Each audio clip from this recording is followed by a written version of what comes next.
Assalamualaikum warahmatullahi wabarakatuh.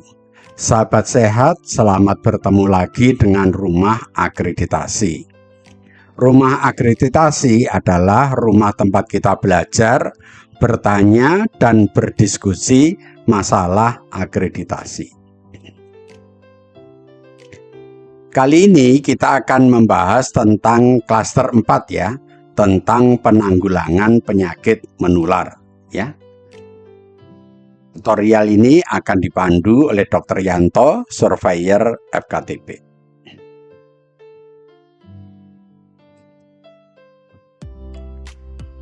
Baik, kita pahami tentang apa tujuan dari klaster 4 itu ya.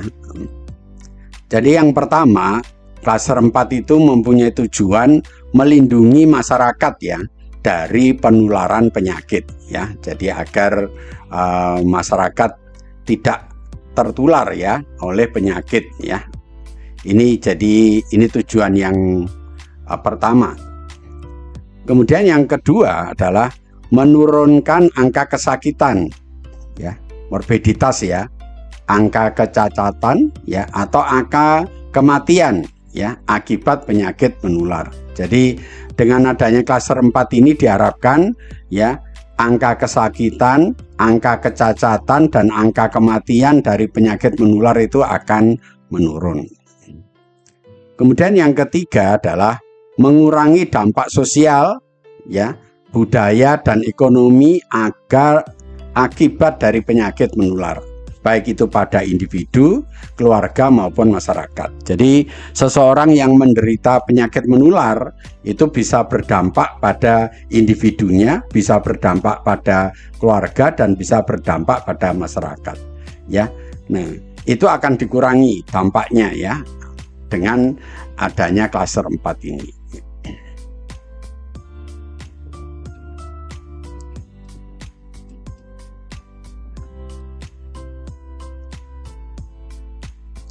Baik, sekarang strateginya ya, strategi untuk klaster 4 ya. Yang pertama adalah pemberdayaan masyarakat. Jadi diharapkan masyarakat itu mampu ya untuk menanggulangi penyakit ya dengan kemampuannya sendiri ya. Nah, jadi tidak semuanya harus dilakukan oleh Puskesmas ya, tapi masyarakat itu mempunyai kemampuan ya, berdaya ya untuk menanggulangi penyakit ya. Jadi ini yang strategi yang pertama, ikut memberdayakan ya. Kemudian yang kedua adalah mengembangkan jejaring kerja ya, melakukan koordinasi, melakukan kemitraan, juga kerjasama ya, baik lintas program, lintas sektor, dan kalau perlu internasional. Karena memberantas penyakit menular itu ya harus melibatkan banyak lintas ya. Tidak bisa dikerjakan oleh orang kesehatan sendiri. Jadi perlu melibatkan banyak lintas program dan lintas sektor, juga internasional ya. Seperti kasus yang kemarin itu juga melibatkan internasional. Kemudian meningkatkan penyediaan sumber daya dan teknologi. Jadi untuk menanggulangi penyakit menular ini sumber dayanya perlu ada dan juga perlu memanfaatkan teknologi ya. Sekarang sudah banyak alat-alat yang canggih, ini akan membantu untuk memberantas penularan penyakit. Kemudian yang keempat adalah mengembangkan sistem informasi ya. Jadi dengan adanya sistem informasi yang bagus, jadi masyarakat itu akan mudah untuk mengakses ya data-data yang berhubungan dengan penyakit yang diperlukan. Juga perlu dilakukan penelitian dan pengembangan ya. Nah, ini sesuatu yang sangat perlu ya, karena selama ini ilmu itu bisa berkembang itu karena adanya penelitian ya. Jadi perlu dukungan penelitian dan pengembangan. Makanya Bapak Ibu di Puskesmas itu walaupun minimal ya, itu bisa melakukan penelitian.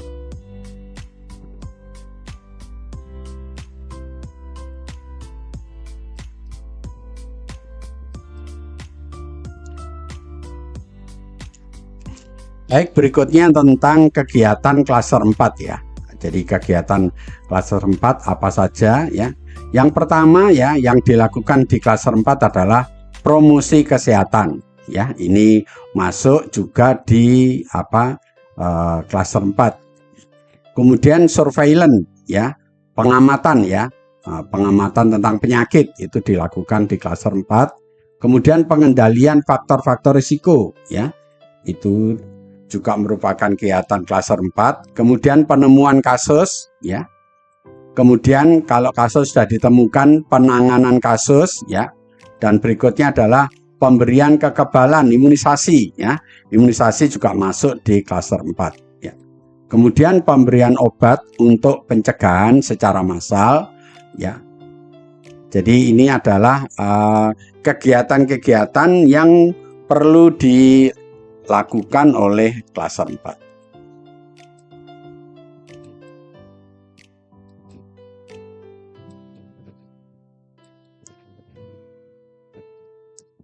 Ya, sekarang prioritasnya ya. Apa prioritasnya di dalam kegiatan klaster 4 ya?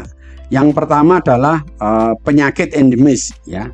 Jadi di setiap daerah itu mempunyai penyakit endemis sendiri-sendiri. Nah, yang paling banyak adalah penyakit demam berdarah dan penyakit malaria. Itu biasanya endemis di tempat-tempat tertentu ya.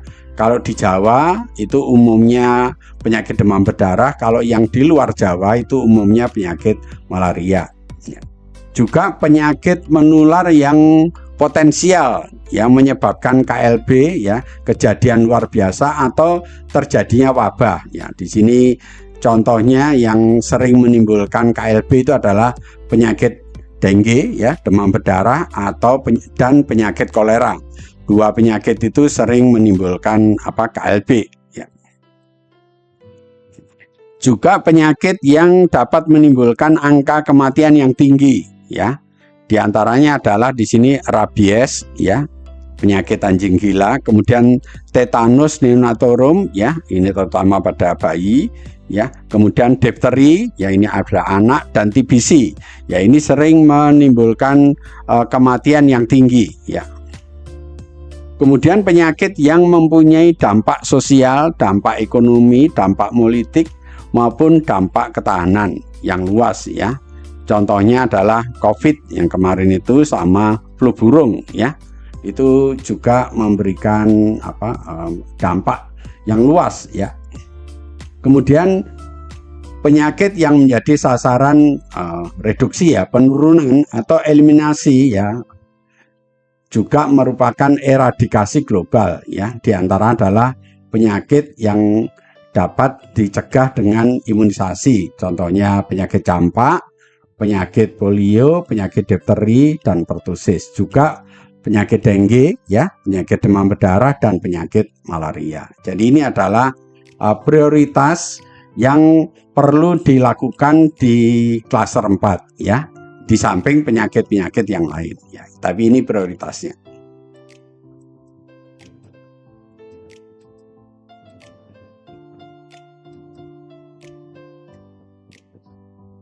Berikutnya kegiatan di klaster 4 ya. Kegiatan yang pertama ya, kegiatan dalam klaster penanggulangan penyakit menular itu mengacu pada upaya pencegahan ya. Jadi yang terbaik ya itu adalah melakukan pencegahan, melakukan kewaspadaan dini dan respon. Jadi 3 ini yang menjadi kegiatan utama di klaster 4 ya, melakukan pencegahan ya, melakukan kewaspadaan dini dan memberikan respon yang cepat ya.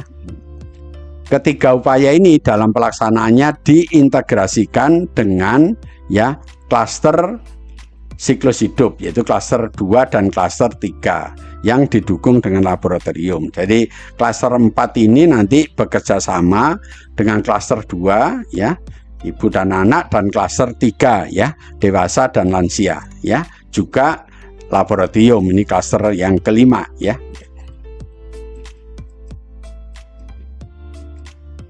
Kemudian yang kedua, untuk memutus rantai penularan, maka perlu dilakukan penyelidikan epidemiologi ya.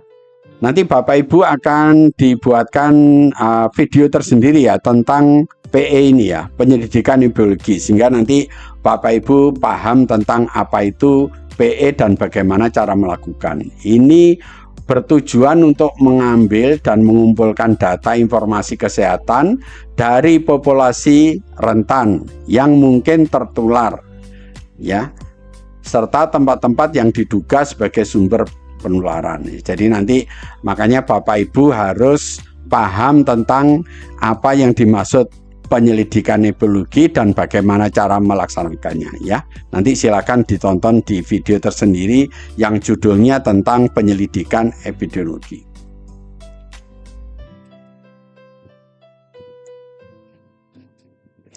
Kemudian yang ketiga ya, petugas yang melaksanakan penyelidikan epidemiologi penyakit menular harus memperhatikan prinsip-prinsip penularan penyakit ya. Nah, ini jadi para petugasnya itu harus ya memahami ya, memperhatikan prinsip-prinsip penularan penyakit ya. Antara lain ini masa inkubasi ya, cara penularan ya, gejala dan tanda-tandanya, upaya pencegahannya atau perlindungan diri ya, seperti penggunaan APD, penggunaan repelen, atau intervensi kesehatan lingkungan. Jadi ini prinsip-prinsip yang seperti ini perlu dipahami oleh petugasnya ya.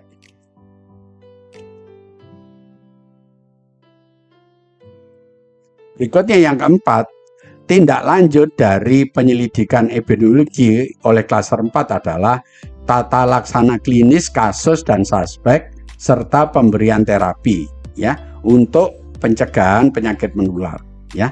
Jadi nanti setelah dilakukan penyelidikan epidemiologi, langkah berikutnya adalah memberikan tata laksana klinis ya terhadap kasusnya atau suspeknya ya, yang diduga suspek ya, serta pemberian terapi pengobatan ya, pencegahan penyakit menular yang ditangani oleh petugas klaster siklus hidup ya. Dalam ini nanti bekerja sama dengan klaster 2 dan 3 ya, yang dikerjakan sesuai SOP dan sesuai dengan PPK ya. Jadi dalam menangani kasus-kasus penularan penyakit nanti ada PPK-nya ya.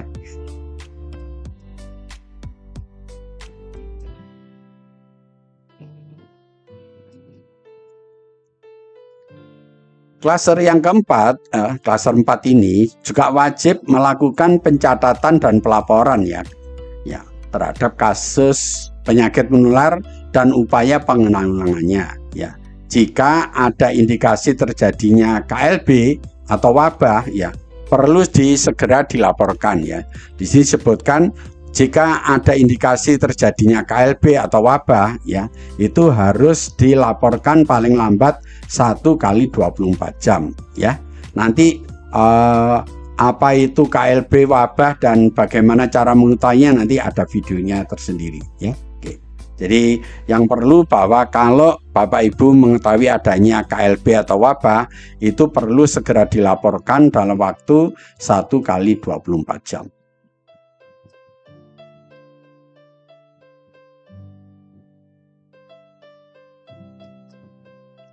Dan yang keenam ya, ini adalah contoh ya yang menggambarkan tentang tindak lanjut yang dilaksanakan klaster 4 ya saat ditemukan kasus TB ya. Jadi kalau ditemukan kasus TB ya, berarti dilakukan screening, penegakan diagnosis yang ditunjang oleh pemeriksaan laboratorium hingga tata laksananya sesuai SOP ya, yang telah dilaksanakan oleh klaster siklus hidup untuk ditindaklanjuti klaster 4 dengan beberapa kegiatan ya. Jadi kalau ditemukan kasus TB, maka dipastikan diagnosanya ya. Setelah dilakukan memastikan diagnosis, maka dilakukan pengobatan ya, dan kegiatan-kegiatan yang perlu dilakukan oleh klaster 4 ya. Kegiatannya apa aja ya, kita lihat.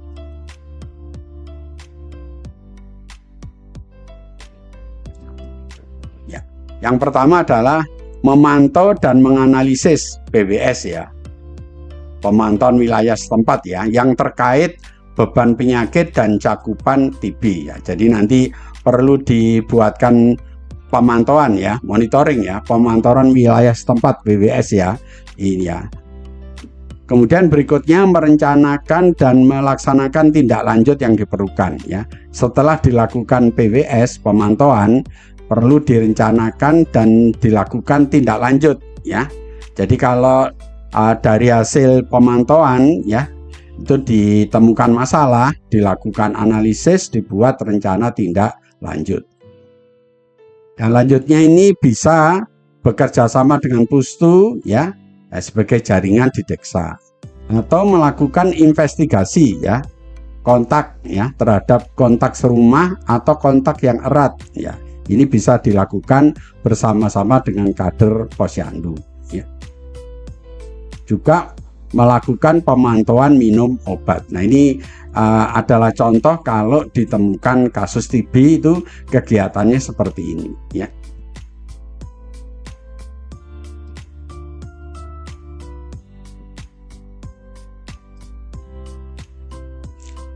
Berikutnya bekerja sama dengan Pustu di jaringan tingkat desa, itu bisa melakukan pelacakan ya, pelacakan tentang kasus putus obat ya, bisa melakukan pemantauan faktor risiko yang lain ya, bisa melakukan edukasi ya, yang terkait informasi tentang TB ya, misalnya tentang cara penularannya, cara pencegahannya, pengobatannya dan lain-lain ya. Kemudian juga bisa melakukan investigasi dan atau melakukan intervensi ya terhadap kualitas lingkungan ya, baik itu rumah tinggal, sarana sanitasi, air minum, higiene perorangan, itu nanti bisa dilakukan intervensi.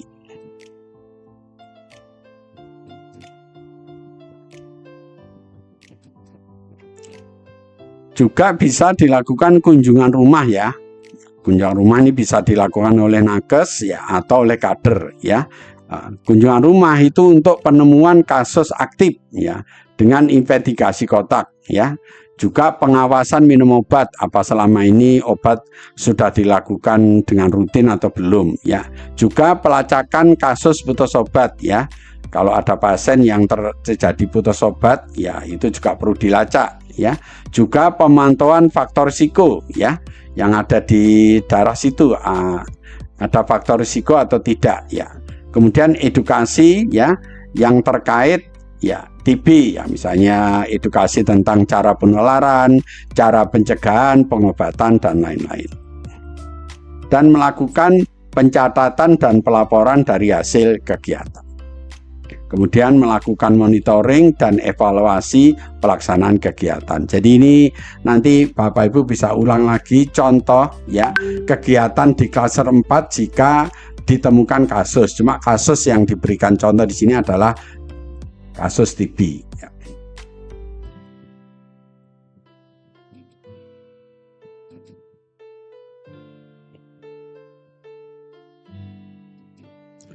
Terima kasih telah menonton video ini ya. Jika video ini Bapak Ibu anggap baik, tolong kami diberi like ya. Dan jangan lupa Bapak Ibu tolong kami diberi subscribe ya, agar Bapak Ibu tidak ketinggalan kalau kami mengupload video-video yang baru. Kalau ada pertanyaan silahkan menulis di komen ya, di komen YouTube ya. Kemudian tolong bantu share video ini pada teman, sahabat, atau kolega yang lain, agar teman, sahabat, atau kolega yang lain mendapatkan manfaat dari video ini.